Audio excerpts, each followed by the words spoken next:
BWOne here from BWOne.com. We've done it for the S2, the S3, and now it's time to do camera tips with the Samsung Galaxy S4.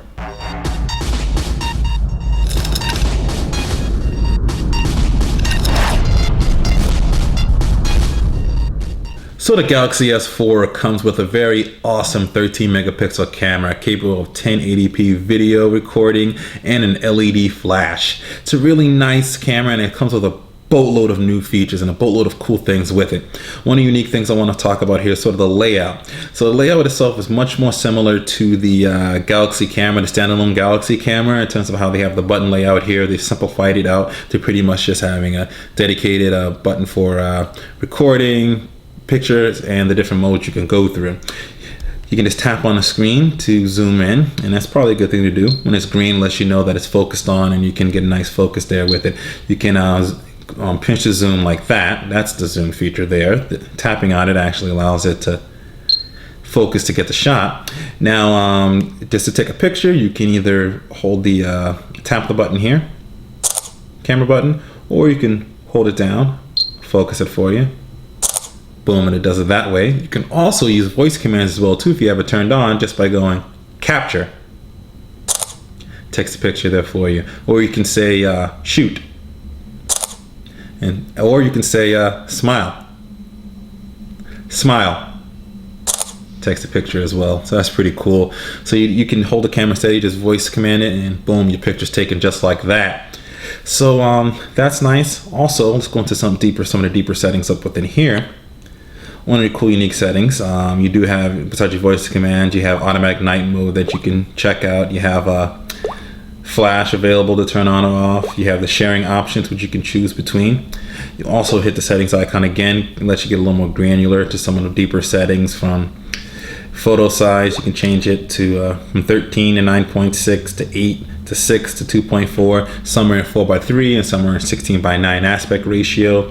Definitely want to check out some of those there. For definitely, if you want to take different size pictures and get the best shot, it's always good to go through these settings here. Burst shot, metering, ISO levels, auto night detection, and some of these will ungray themselves and allow you to choose them when you change certain settings and different modes within the camera mode. Here you can change your video. You can see you can go to 1920 by 1080, 1440 by 1080, 720p, and down even to 320 by 240 if need be. And this is where you can turn on GPS tagging. You can turn on reviewing, so you take a picture, it actually lets you see it for a few seconds if you want to. Another cool feature is the volume key here. This allows you to change the volume key to either zoom, become a physical camera button, so you can actually take a picture with it, or you can use it as a dedicated video recording button too, for the people that like to do vlogging.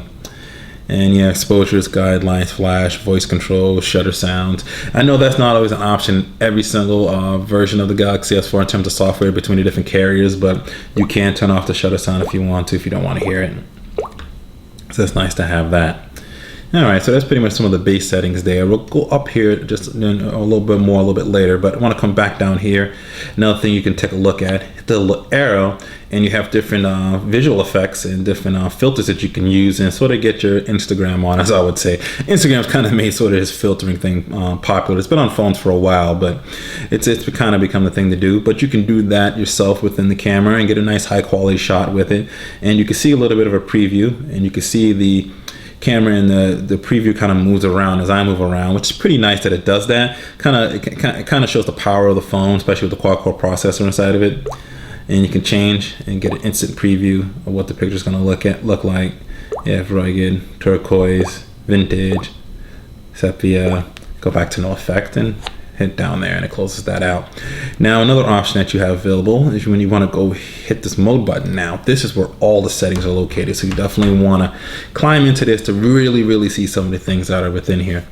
All right, we hit the mode button there, and you'll see within there we have a ton of different settings to choose from, and it's very easy to sort of flick through them all just with your thumb to choose each one, and it gives you a good description of what each one does. You can also hit the grid button there to see them all laid out and choose them real quickly that way, or you can do it very one-handed like this. Now, besides auto, you have beauty face, which is better for taking portrait shots. Best photo takes a series of photos, and it thumbs up which one it thinks is the best. The phone will decide it for you. You have best face, which does something similar. It basically takes 5 consecutive pictures, very good for group shots. So if one of the shots, somebody closed their eyes, someone's not looking, someone's not smiling, you can actually go through each one of the shots and get the best face out of each one of the people in the shot and stitch it together to make one great group photo without having to take the photo over and over and over again. You have sound and shot. Basically, you take a picture, it has a little bit of audio with it. You have the drama shot. You can see take multiple pictures, so it gives you the drama moment. You can sort of see like somebody see how somebody's snowboarding. You can see it sort of frame by frame almost as somebody's doing something in action. Pretty nice feature. Animated photo allows you to add objects to the picture. Rich tone, which is basically HDR, allows you to take a nice high dynamic range photo. Eraser is pretty cool. Now the way this works is when you take a picture, let's say there's a picture in motion or something like that, and there's you're trying to focus maybe on someone, a group photo, and you're in a mall or you're at a graduation and people just keep walking by between it. What it'll do is it'll take several photos. It'll try to automatically erase the ones that you don't people out of the photo that shouldn't be in there, but you can also go within it and pretty much select which ones you don't want and remove them and still get that great photo without having to take the photo over and over again or having to wait for people to stop moving around. You have the panorama shot, which is always my favorite shot to do. It basically allows you to take a nice wide angle shot. It's pretty cool in this version of it here on the S4. It allows you to take basically a 360 wraparound panoramic shot if you want to. We have some examples of that available at BWOne.com, some sample photos. It's pretty cool looking. You have sports shot, take pictures of stuff in fast movement. You have night mode, which actually works pretty well. This is pretty decent as far as low light. Not the greatest, but this night setting really does help pull it out a little bit more, pull out the picture a lot better than I would say without using it. You can definitely tell the difference. And then you go back to auto mode here, and it's easy to kind of switch between the modes. You just tap on it. Got a panorama here. Go back to auto just like that. Pretty cool, a lot of very cool features. Now, another cool feature that a lot of people probably saw in some of the previews of the phone is the dual shot mode. If you hit the camera right there, the camera icon there, what it does is it turns on the front facing camera, and this is what's called dual shot. So this will allow you to be in the picture while you're taking the picture at the same time.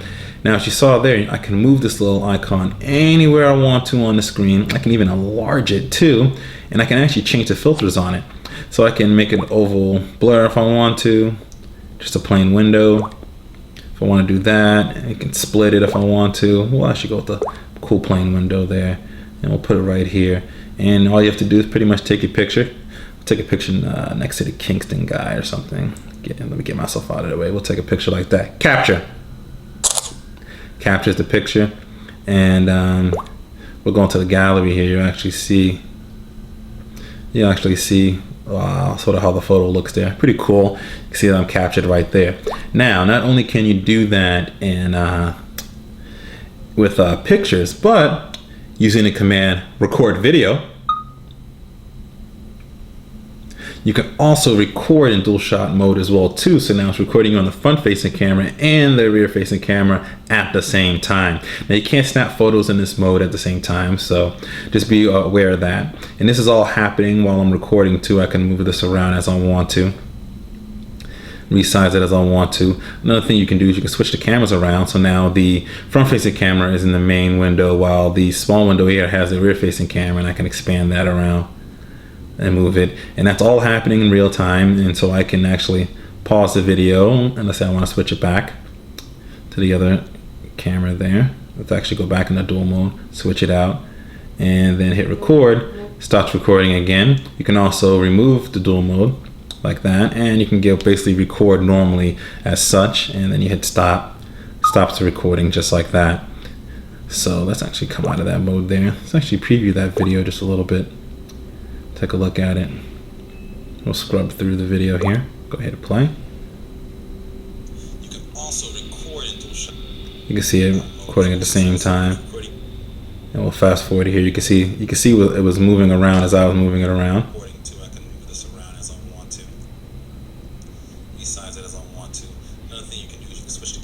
See, I'm switching the cameras around like that. And you can actually see where I keep moving it around. I can remove it. like that. Pretty cool. You could do that all in one nice little 1080p video. I find it kind of pretty epic. You can do that and pretty cool. All right, let's go back into here. So those are pretty much some of the base and core camera tips that I would give you as far as using the camera. Now I actually want to get into a couple other cool features that I feel are kind of more bundled in with the camera, but are kind of separate applications. One of them being the gallery here itself. Now with any of the gallery features, you can see you can trim instantly within here too. You can trim a video, open up the video player. We'll get to that in a second. But what I want to show you, which is mainly the pictures, which is what most people are going to be using this for. You go into the picture gallery. You can actually edit right here within it by hitting the menu. You can favorite, slideshow. You can add a photo frame. One of the cool things is you can go sort of old school with the sort of the Polaroids, and you can use to print out pictures and actually write something on the back here if you want to, and you checkbox and save it, and it actually saves it to the back. And anytime you want to view it, you'll see a little icon in the corner, flips it, and you can see the back of your photo there. I thought that's pretty cool that they added that. You can also detect text. You can also go in here and let me see, where is it? You can crop right from here instantly, and then I want to go up there, so I'm looking for. You can edit right within it. You get the nice little powerful editing tools right within the gallery. So you can rotate, crop, color, effects, portrait, stickers, drawing, frame. Similar to like the standalone app, photo editor app that Samsung user provides, but you get all the nice cool features kind of right there in front of you to manipulate the photo and have some fun with it as much as you want to. And when we go back here, go right here into video. I should go back again, hit trim. Same idea as with video, you can sort of edit it and trim it around. Let me see here as it loads it up, and then when you finish editing it to where you want to, hit done. You can enter the new file name and it'll save it as a separate file as you edit it out. 3GP file right there. That's pretty cool. All right, let's bring this back here. Another cool thing that you can do is what's called story album mode. We'll actually go into the menu here and show you this. Go right here. It is, see, right down here, story album. So what this basically does is I have kind of one loaded up right here. It periodically follows, if you have the let's go back here. If you follow sort of if you have the GPS turned on, it sort of follows all the pictures you've taken, and it groups a ton of them together and says, ooh, maybe you want to make a photo album out of this trip that you're on or in this location that you're at, because it's finding that you're taking a lot of pictures there. And then when you create that album, see, it kind of pretty much creates it for you, kind of edits it around, puts the pictures in different areas, it'll crop it or add different little effects to it. You can see I was in downtown Boston taking pictures and such, and then adds the flowers and things of that nature, puts it in a pretty cool little layout. Now, if you like it, you can actually order the photo book as well too. And it'll actually, we'll have to be connected to Wi-Fi, but it'll actually send it to the it's one of Samsung service providers that actually prints the pictures for you into a real photo album, and they'll send it to you. I forgot how much each one costs, but that's pretty cool if you want a physical copy of that cool little adventure that you had and or special moments you had with someone, and you had a nice little album there. You can create them yourself if you want to. You can do it from gallery by tag information, from suggestions and such, but that's pretty cool. And pretty much that is camera tips here with the Samsung Galaxy S4. As you can see, very, very powerful camera, probably the most powerful in terms of software and features they've given you, with some really high quality optics coming from the Samsung Galaxy S4. So definitely take these tips and take some better pictures there for you. So this is Bowman here from BWOne.com. If you liked this video and you found it helpful, please like it and share it. Definitely give it a thumbs up on the like there. Be sure to subscribe to our YouTube page here. Check us out on all our social networks and at the main website at BWOne.com, where we actually have some sample pictures that we've taken with this camera as well too, available on there. So definitely check that out. The link will be in the description. And always remember to live your tech world in high definition. Thanks for watching.